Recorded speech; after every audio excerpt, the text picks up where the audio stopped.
हनुमान जी जो कि सबसे बड़े राम भक्त हैं, साथ ही श्री राम ने कहा था कि ये हनुमान तुम मेरे प्रिय भाई भरत के समान हो। तो आज के वीडियो के अंदर आप लोगों को बताया जाएगा कि किस प्रकार से हनुमान जी ने सुदर्शन चक्र और सत्यभामा और गरुड़ जी का घमंड किस प्रकार से चकनाचूर किया। तो दोस्तों इस वीडियो को पूरा जरूर देखें, साथ अगर चैनल पर नहीं हो तो चैनल को सब्सक्राइब जरूर करें। चलिए शुरू करते हैं।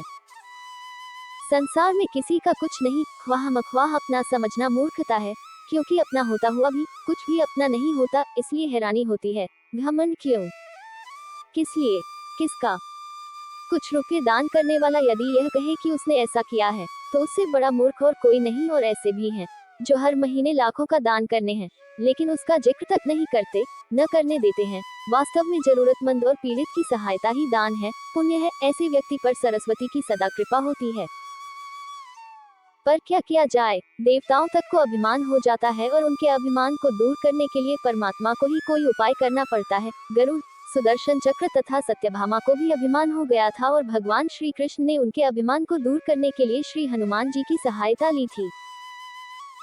श्री कृष्ण ने अपनी पत्नी सत्यभामा को स्वर्ग से पारिजात लाकर दिया था और वह इसीलिए अपने आप को श्री कृष्ण की अत्यंत प्रिया और अति सुंदरी मानने लगी थी। सुदर्शन चक्र को यह अभिमान हो गया था कि उसने इंद्र के वज्र को निष्क्रिय किया था, वह लोकालोक के अंधकार को दूर कर सकता है। भगवान श्री कृष्ण अत्यंत उसकी ही सहायता लेते हैं। गरुड़ भगवान कृष्ण का वाहन था, वह समझता था भगवान मेरे बिना कहीं जा ही नहीं सकते, इसलिए कि मेरी गति का कोई मुकाबला नहीं कर सकता।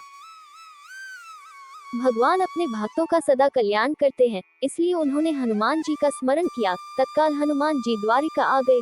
जान गए कि श्री कृष्ण ने क्यों बुलाया है। श्री कृष्ण और श्री राम दोनों एक ही हैं, वह ये भी जानते थे, इसीलिए सीधे राजदरबार नहीं गए। कुछ कौतुक करने के लिए उद्यान में चले गए। वृक्षों पर लगे फल तोड़ने लगे, कुछ खाए, कुछ फेंक दिए। वृक्षों को उखाड़ फेंका, कुछ तो तोड़ डाला। बाग वीरान बना दिया। फल तोड़ना और फेंक देना हनुमान जी का मकसद नहीं था, वह तो श्री कृष्ण के संकेत से कौतुक कर रहे थे। बात श्री कृष्ण तक पहुंची, किसी वानर ने राजोद्यान को उजाड़ दिया है, कुछ किया जाए। श्री कृष्ण ने गरुड़ को बुलाया, कहा जाओ सेना ले जाओ, उस वानर को पकड़ कर लाओ। गरुड़ ने कहा प्रभु, एक मामूली वानर को पकड़ने के लिए सेना की क्या जरूरत है, मैं अकेला ही उसे मजा चखा दूंगा। कृष्ण मन ही मन मुस्कुरा दिए, जैसा तुम चाहो, लेकिन उसे रोको जाकर। वेंतेय गए, हनुमान जी को ललकारा, बाग क्यों उजाड़ रहे हो, फल क्यों तोड़ रहे हो, चलो तुम्हें श्री कृष्ण बुला रहे हैं। हनुमान जी ने कहा मैं किसी कृष्ण को नहीं जानता, मैं तो श्री राम का सेवक हूँ, जाओ कह दो मैं नहीं आऊंगा। गरुड़ क्रोधित होकर बोला तुम नहीं चलोगे तो मैं तुम्हें पकड़कर ले जाऊंगा। हनुमान जी ने कोई उत्तर नहीं दिया। गरुड़ की अनदेखी कर वह फल तोड़ने रहे। गरुड़ को समझाया भी, वानर का काम फल तोड़ना और फेंकना है, मैं अपने स्वभाव के अनुसार ही कर रहा हूँ, मेरे काम में दखल न दो। क्यों झगड़ा मोल लेते हो, जो मुझे आराम से फल खाने दो। गरुड़ नहीं माना। तब हनुमान जी ने अपनी पूंछ बढ़ाई और गरुड़ को दबोच लिया। उसका घमंड दूर करने के लिए कभी पूंछ को ढीला कर देते, गरुड़ कुछ सांस लेता, और जब कसते तो गरुड़ के मानो प्राण ही निकल रहे हो। हनुमान जी ने सोचा भगवान का वाहन है, प्रहार भी नहीं कर सकता, लेकिन इसे सबक तो सिखाना ही होगा। पूंछ को एक झटका दिया और गरुड़ को दूर समुद्र में फेंक दिया। बड़ी मुश्किल से वह गरुड़ दरबार में पहुंचा। भगवान को बताया वह कोई साधारण वानर नहीं है, मैं उसे पकड़कर नहीं ला सकता। भगवान मुस्कुरा दिए, सोचा गरुड़ का घमंड तो दूर हो गया, लेकिन अभी इसके वेग के घमंड को चूर करना है। श्री कृष्ण ने कहा गरुड़, हनुमान श्री राम जी का भक्त है, इसीलिए नहीं आया। यदि तुम कहते कि श्री राम ने बुलाया है तो फौरन भागे चले आते। हनुमान अब मलय पर्वत पर चले गए हैं, तुम तेजी से जाओ और उससे कहना श्री राम ने उन्हें बुलाया है, तुम तेज उड़ सकते हो, तुम्हारी गति बहुत है, उसे साथ ही ले आना।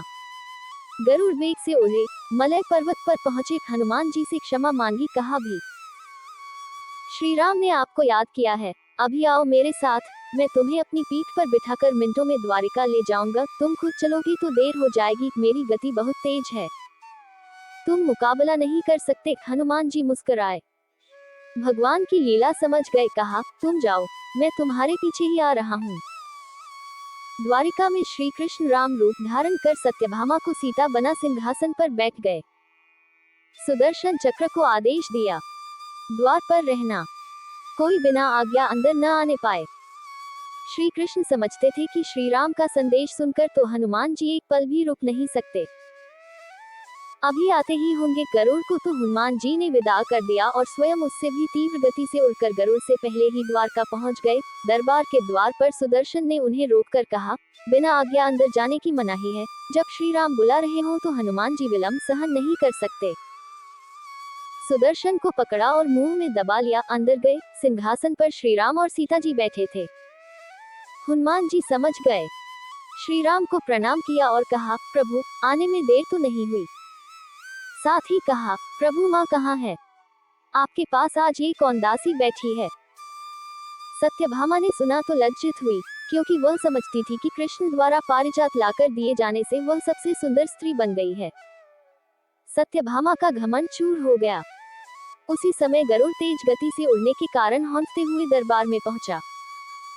सांस फूल रही थी, थके हुए से लग रहे थे। और हनुमान जी को दरबार में देखकर तो वह चकित हो गए। मेरी गति से भी तेज गति से हनुमान जी दरबार में पहुंच गए। लज्जा से पानी पानी हो गए। गरुड़ के बल का और तेज गति से उड़ने का घमंड चूर हो गया। श्री राम ने पूछा, हनुमान तुम अंदर कैसे आ गए?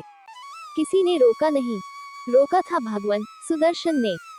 मैंने सोचा आपके दर्शनों में विलंब होगा, इसलिए उनसे उलझा नहीं। उसे मैंने अपने मुंह में दबा लिया था। और यह कहकर हनुमान जी ने मुंह से सुदर्शन चक्र को निकालकर प्रभु के चरणों में डाल दिया।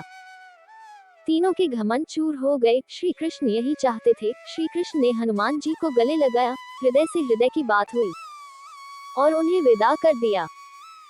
परमात्मा अपने भक्तों में, अपने निकटस्थों में अभिमान रहने नहीं देते। श्री कृष्ण सत्यभामा, गरुड़ और सुदर्शन चक्र का घमंड दूर न करते तो परमात्मा के निकट रह नहीं सकते थे।